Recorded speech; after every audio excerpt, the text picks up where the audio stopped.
இந்த விஷயத்துல அரசாங்கத்துடைய பங்களிப்பு என்ன? விஜய்யுடைய தாவேகாவுடைய நிலைப்பாடு என்ன? இந்த 2 முக்கியமான விஷயமா இருக்கு.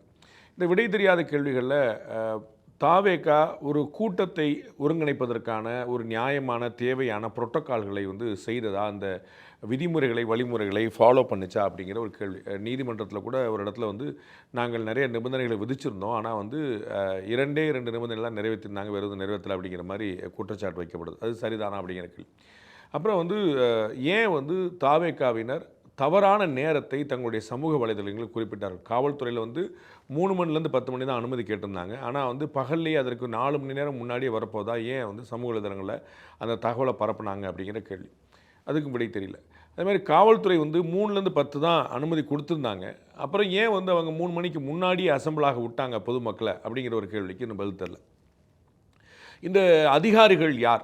இதுக்கு அவங்களுக்கு ஏதாவது பொறுப்பு இருக்குதா? அவர்கள் ஏதாவது பொறுப்பார்க்கப்படுவார்களா?